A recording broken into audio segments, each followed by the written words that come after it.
Good afternoon, you guys. Your boy Ben Mahari here, representing Mahari Nation Sports Podcast. This is probably a heartfelt video that I've had to done thus far since the Kobe Bryant death back in 2020. But the sad news coming out of the NBA today, as you can see on the title here, um, Boston Celtic legend Bill Russell has passed away today at the age of 88. According to reports, according to the articles that I've read thus far, that he pretty much died peacefully in his sleep. But no official death has not been announced at this particular time. But the thing that it really really hits me home with is that this was a man that really impacted not just basketball in general. This was a man that really impacted our American society in more ways than one. Um, this was a man that his great stature and his belief in fighting for you know fighting for black rights even today stood large than any of his basketball accomplishments. Now, the thing that really, mesmerized with me about, Bill Russell is that, he was a guy that won at every level. This was a man that won, championships at the high school level. He won two national championships when he was in San Francisco. He won a gold medal in the 1956 Olympic Games. And when he was drafted in 1957, he was literally the missing piece to the championship dynasty that started in Boston. Through 1957 through 1969, the Celtics won 11 championships, and he was pretty much the centerpiece of the championship, dynasty. Now, with the exception of obviously, the great, championship teams by the Montreal Canadiens with Henry Richard, who won many championships, in hockey. Um, Bill Russell pretty much was the first African American superstar and in the city of Boston. He was a five-time MVP, a 12-time All-Star, and for his final three seasons, he was also player coach, which he led the team to two more championships before ultimately retiring in 1969. When you think about the Celtic, dynasty, you think of not just Russell alone. You think of Red Auerbach, the smoking cigar coach sitting on the sidelines. You think of Bob Cousy. You think about John Havlicek. You think of the Sam Jones, KC Jones, Tom Heinsohn, also rest in peace himself as well. Um, you think of great legends that really helped molded the Boston Celtics to what they are today. But the thing that really speaks volumes of his legacy is that the racism that the man had to go throughout his entire career spoke volumes of how great he was. Um, as you guys, as most people know or don't know, he grew up in the South, and he grew up in Louisiana, where racism was at an all-time high. You know what I mean? He was pretty much born in an environment where you know people were calling him, racial slurs, were defecating his bed, the walls, everything possible. And even when he was drafted by the Celtics, the racism still continued on. And he was not as respected and didn't give the credit that he really deserved until decades later on. And as many times as I've heard before, Bill Russell talked about how he was playing for the Celtics, but he didn't play for Boston. And that quote to me, symbolized his resentment against the city of Boston, not the franchise, the Celtics. He was talking about the city of Boston not embracing him, and because of the fact that he was a black athlete. And he was one of the, true, black athletes who was one of the main pioneers in fighting for, civil rights during the 60s. And the thing with him is that, through all of the insults and all the death threats that he went through throughout his career, the man continued to stand tall above everyone else and continued to achieve, more and more as his basketball career continued on.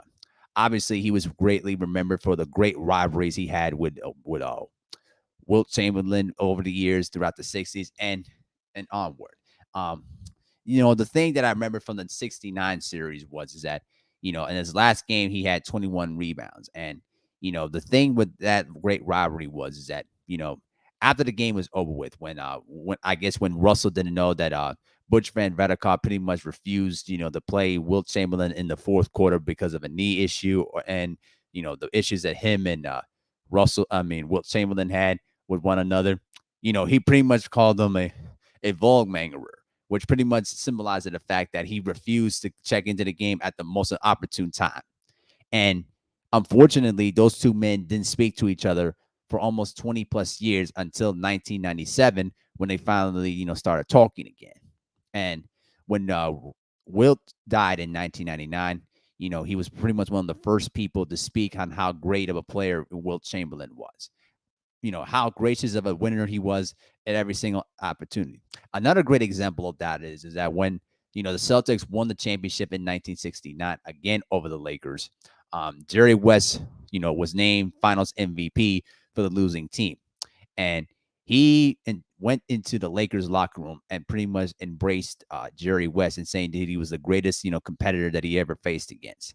And to me, when I think of Bill Russell, I think of a guy that was always gracious when he won, and sometimes he was pretty much gracious when he lost. But the thing that really stood out to me was that this was a guy that never wavered on his beliefs. He was a guy that always stood strong, on his belief that every black person should be treated fairly all the time, and more importantly to that, he never let all the racism and all the death threats get in his way of achieving greatness. That to me is a symbolization of how dominant he was, not just as a basketball player, but a huge person in society altogether. Which is one of the reasons why he was, chosen the Medal of Freedom by, President Obama for all the things he did for fighting for black rights. So when I think of a lot of things about Bill Russell, he was a guy that unfortunately I never saw him live in person. The only thing we could do is just watch it through the archive tapes. But his impact in basketball was greatly felt, and a lot of players later on in the generations, obviously gave Bill Russell the huge respect that he deserves. Now, according to a statement by the commissioner Adam Silver, he pretty much laid it out there, giving him respect. So this is the statement sent by Adam Silver, the commissioner of the NBA. Quote, Bill Russell was the greatest champion in all team sports. The countless accolades that he earned for his storied career with the Boston Celtics, including a record 11 championships and 5 MVP awards, only begin to tell the story of Bill's immense impact on our league and broader society. Bill stood for something much bigger than sports. The values of equality, respect, and inclusion that stamped into the DNA of our league. At the height of his athletic career, Bill advocated vigorously for civil rights and social justice, a legacy he passed down to a generation of NBA players who followed in his footsteps. Through all the taunts, threats, and unthinkable adversity, Bill rose above all of it, and above it all, and remained true to his beliefs that everyone deserved to be treated with dignity. For nearly 35 years since Bill Russell completed his trailblazing career as the league's first black coach, we were fortunate to see him at every major NBA event, including the NBA Finals, where he represented the Bill Russell Trophy to the Finals MVP. I cherished my friendship with Bill and was thrilled when he received the Presidential Medal of Freedom. I often call him basketball's Babe Ruth for how he transcended time. Bill was the ultimate winner and consummate teammate, and his influence on the NBA will be felt forever. We send our deepest condolences to his wife Jenny and his family and many friends. End quote. So yeah, this was a man that pretty much was one of the main founders of the NBA and built it and helped build it to what it is today. Now we also think about the terms of dynasties in the NBA. The Celtic dynasty is pretty much untouchable. 11 championships in 13 seasons, including an unthinkable 8 in a row. There's only a few teams in NBA history that have won 3 in a row. That's Michael Jordan's Bulls. He did it twice in the 90s. All right. And also Shaq and Kobe's Lakers of the early 2000s that won 3 in a row. With the exception of those 2 other teams, all right, they're the only 2 teams that only achieved 3 in a row. And unfortunately, Bill Russell achieved an unthinkable 8 in a row. And it could have been 9 in a row if they didn't run into the 67 76ers with Wilt Chamberlain, Hal Greer, and those guys. All right. We could have seen him win at least 14 NBA championships and 14 NBA championships if that were to be possible. But I think that what really stands out to me when I think of Bill Russell is that this was a guy that revolutionized the block shot. Anytime anyone gets into the paint, he was going to send that thing back, but he didn't send it back out of bounds though. What he would do, he would block your shot and block it to the point guard, and where they can pretty much start the fast break. As Bill Russell once said, what's the point of blocking a shot if you're going to block it out of bounds? You know, if you're going to block a shot, block it towards your teammate, so they can pretty much get an easy bucket on the other end. And unfortunately, that was the way that you know the art of shot blocking was born. And unfortunately, the NBA didn't start recording and didn't start keeping the track of shots blocked until the early 70s. Unfortunately, Akeem Olajuwon is the all-time leader in block shots, but if they would have kept track of block shots during Bill Russell's heyday, you can't tell me that he would have been the all-time leader in block shots. Just his impact in the defensive end of the floor was just amazing. And he was a 5-time MVP, as I said before. And more importantly to that, he was a great teammate that always stood by, that stood by for everybody, even during rough times. So it's a very, very sad, sad day that he's gone. But I think that we should take the opportunity to really celebrate what he brought to the sport and what he brought to society in general. And definitely, you know, his legacy as a man and as an athlete and as an activist is unbelievable. And we should be thanking him for all the things that he sacrificed for what we have today.